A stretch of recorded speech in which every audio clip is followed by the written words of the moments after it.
Bonjour à tous, cette présentation a trait aux avis et aux recommandations de l'ARCIA vis-à-vis de la lutte IBR et de la dernière ligne droite avant d'arriver au statut indemne. Alors, tout d'abord, nous allons aborder le point concernant les troupeaux indemnes et puis le point concernant les troupeaux infectés. Alors, cette présentation est divisée en deux points. Premièrement, le coût. Deuxièmement, quelles sont les recommandations pour conserver le statut indemne d'IBR? Au niveau du coût, il y a différents scénarios qui sont possibles. D'abord, les troupeaux indemnes depuis plus de 3 années, où il y a de légères modifications. Les troupeaux qui sont indemnes depuis moins de 3 années, où il y a des modifications qui sont limitées dans le temps. Et puis, les troupeaux qui prennent la décision de continuer de vacciner. Pour ces derniers, l'impact économique est très important. Au niveau des recommandations, on va aborder quelques diaps plus tard. Il y a différents points qui seront abordés comme la quarantaine, les voisins de pâture et les visiteurs qui ont un accès étroit avec les bovins. Alors, d'abord, je vais vous présenter la méthodologie du calcul des coûts, que ce soit pour les troupeaux indemnes ou les troupeaux infectés. Ce sont des troupeaux moyens. Donc, le troupeau type est un troupeau de 200 animaux où il n'y a pas de distinction particulière entre les spéculations laitières, viandeuses et mixtes, sinon ce serait trop complexe à présenter. Les paramètres utilisés sont des coûts moyens, qui sont là à titre indicatif, avec une visite vétérinaire de 30 € par exemple, un acte de vaccination pour les bovins de 1,76 €, une dose de vaccin à 4,92 €, un acte de prélèvement sanguin à 3 € et des coûts pour les analyses de laboratoire de 4 €. Ces prix peuvent évidemment varier d'une situation à l'autre. Ils sont juste là à titre indicatif pour savoir sur quelle base les calculs ont été réalisés. Alors, le nombre de prélèvements, le nombre de tests de vaccination a été adapté selon chaque scénario afin de se rapprocher le plus possible de la réalité. Les coûts ne tiennent évidemment pas compte de la réforme prématurée des GE positifs et de ses conséquences. Le coût moyen par bovin par an permet de comparer les différents scénarios entre eux et permet également d'extrapoler la situation du troupeau type de 200 animaux à des troupeaux de plus petite taille ou de plus grande taille. Premier cas de figure, le troupeau anciennement I4 avec la nouvelle loi sur la santé animale. On voit ici en 2020 le coût d'un maintien qui coûtait 67 centimes d'euros par animal par an. Avec la nouvelle loi sur la santé animale, le nombre d'animaux à prélever dans le tirage au sort est légèrement supérieur et donc le prix est également légèrement supérieur par animal par an et il revient à 1,16 € par animal par an, ce qui reste relativement faible et donc les changements sont très limités. Pour les troupeaux anciennement I3 avec la nouvelle loi sur la santé animale, ces troupeaux sont toujours indemnes, évidemment.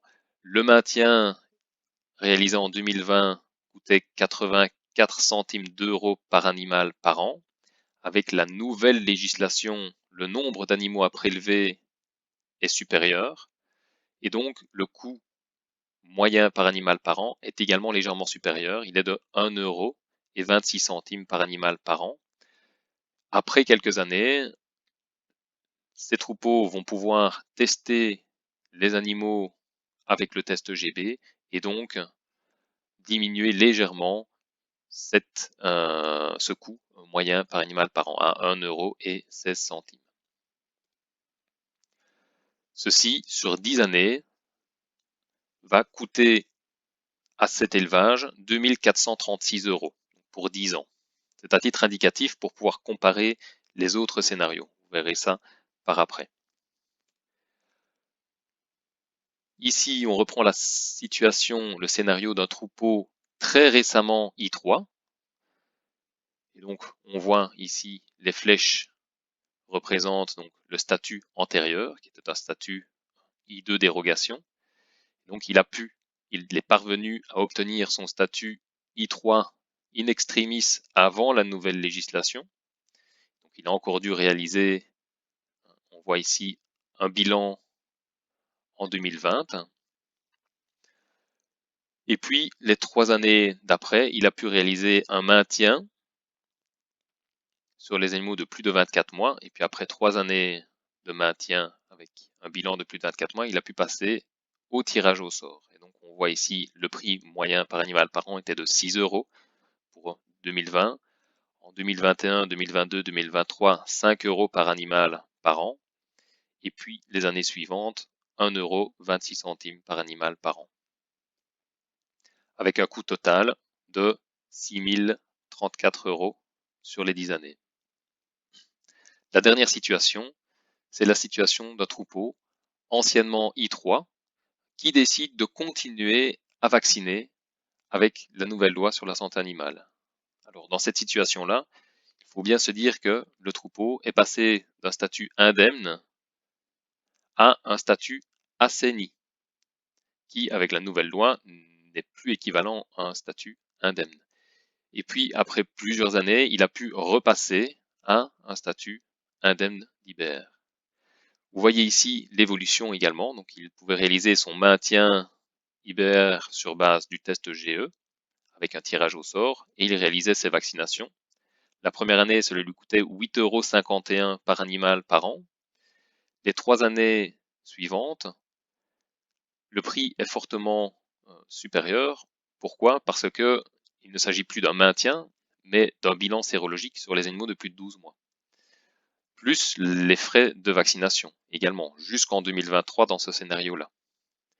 Et donc, on voit ici le prix de 14 € par animal par an. Ici, il y a une chute du prix suite à l'interdiction dès 2024 de continuer à vacciner les animaux pour tous les troupeaux. Après, le troupeau peut acquérir à nouveau son statut indemne, mais il doit continuer à réaliser des bilans sérologiques sur les animaux de plus de 24 mois. Donc, il est à 5 € par animal par an pour finalement, en 2029, pouvoir réaliser à nouveau les maintiens sérologiques avec un tirage au sort. Et là, on est à 1,26 € par animal par an. En tout, cela lui a coûté 14 648 € pour 10 années, soit 12 000 € de plus qu'un arrêt de la vaccination.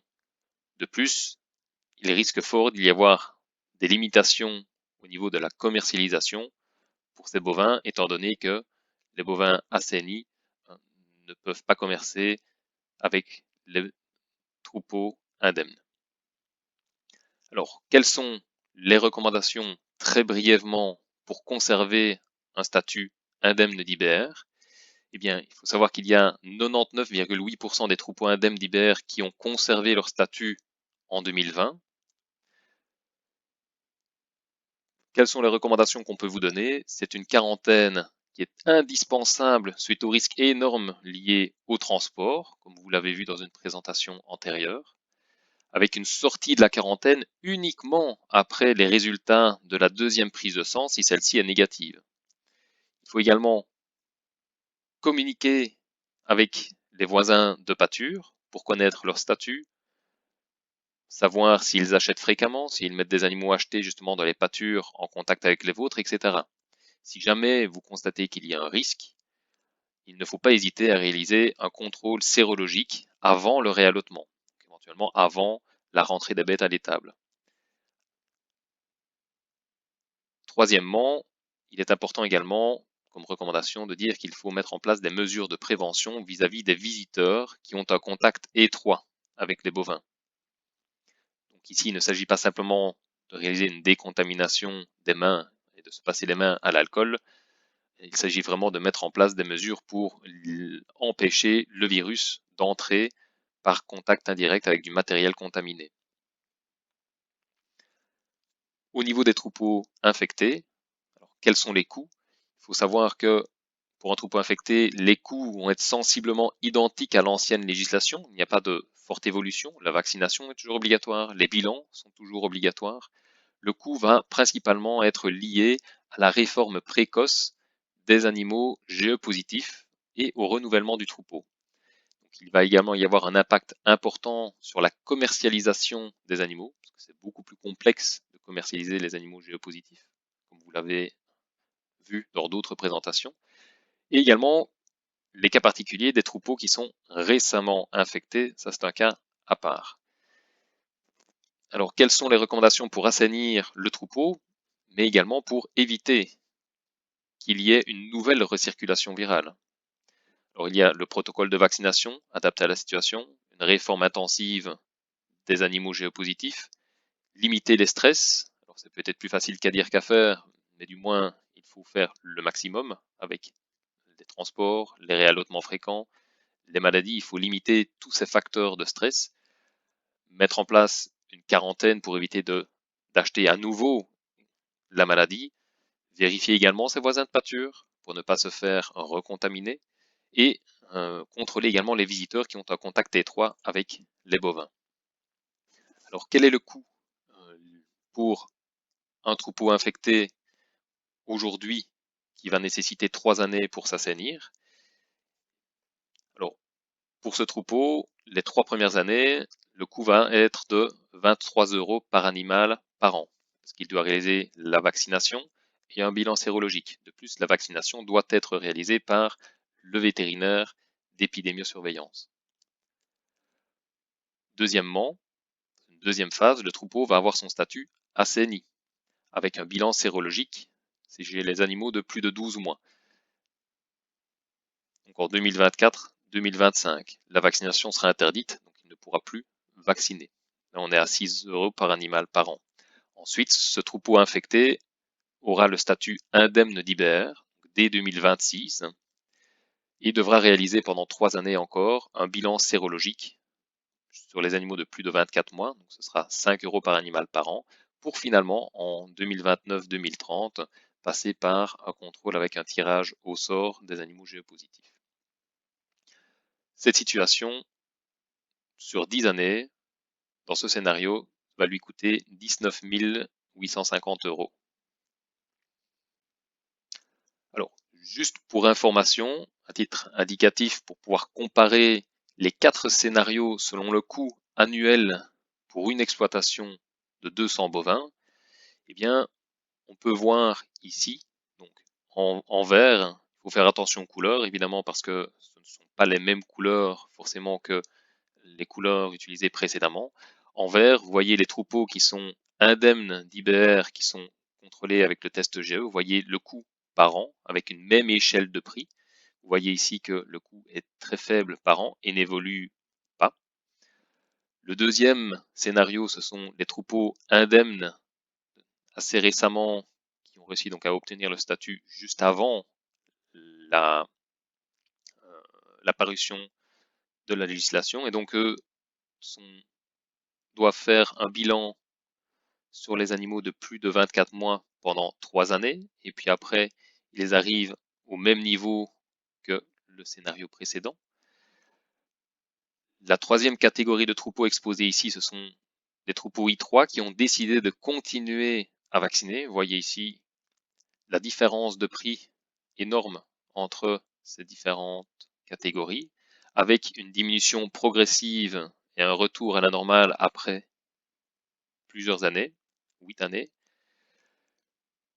Et le dernier troupeau type, ce sont les troupeaux qui sont infectés, qui s'assainissent, qui eux ont évidemment, j'ai envie de dire, le plus lourd coût à payer au niveau des 3 premières années, en plus de la réforme des animaux géopositifs, pour arriver au final au même niveau que tous les autres troupeaux. Une autre manière de comparer ces différents scénarios-là, c'est d'utiliser un tableau avec un coût moyen par animal par an. Comme ça, on peut faire fi de la taille du troupeau. Donc on constate, ici je vous laisse regarder donc de 2020 à 2030, l'évolution du coût pour ces différents scénarios-là, qu'on soit indemne testé en GB, indemne testé en GE, un troupeau qui est indemne récemment, un troupeau I3 qui continue à vacciner, et le dernier cas, un troupeau infecté qui s'assainit. Pour faciliter la lecture, j'ai utilisé une petite légende permettant de catégoriser les prix avec moins de 2 euros par bovin par an, entre 2 et 10 euros par bovin par an, et plus de 10 euros par bovin par an. On voit clairement quels sont les scénarios qui sont les plus intéressants économiquement. Et le coût moyen par animal par an pour pouvoir prendre les mesures nécessaires. Au niveau des recommandations pour assainir le troupeau, il faut avoir et mettre en place une véritable stratégie de vaccination qui est adaptée à la situation du troupeau. Ça, c'est à faire en concertation avec le vétérinaire d'épidémiosurveillance. Planifier les réformes des animaux géopositifs. Mesurer, prendre des mesures de biosécurité interne vraiment utiles, comme la mise à l'écart des animaux géopositifs, quand c'est possible évidemment en fonction de la proportion de bovins géopositifs. Et puis également toutes les mesures qui empêchent les nouvelles entrées du virus dans le troupeau, comme la quarantaine, les voisins de pâture, les visiteurs, etc. Alors, quelles sont les recommandations lors d'une infection au sein d'un troupeau qui était indemne?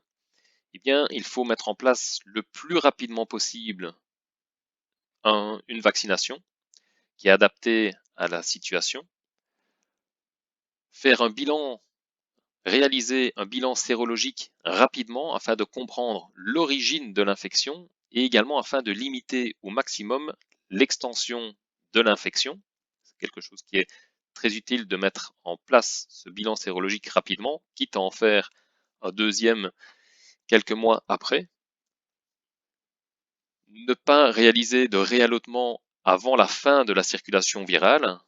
Le fait de faire les bilans sérologiques rapidement permet également de savoir ce qui peut être fait et ce qui ne peut pas être fait.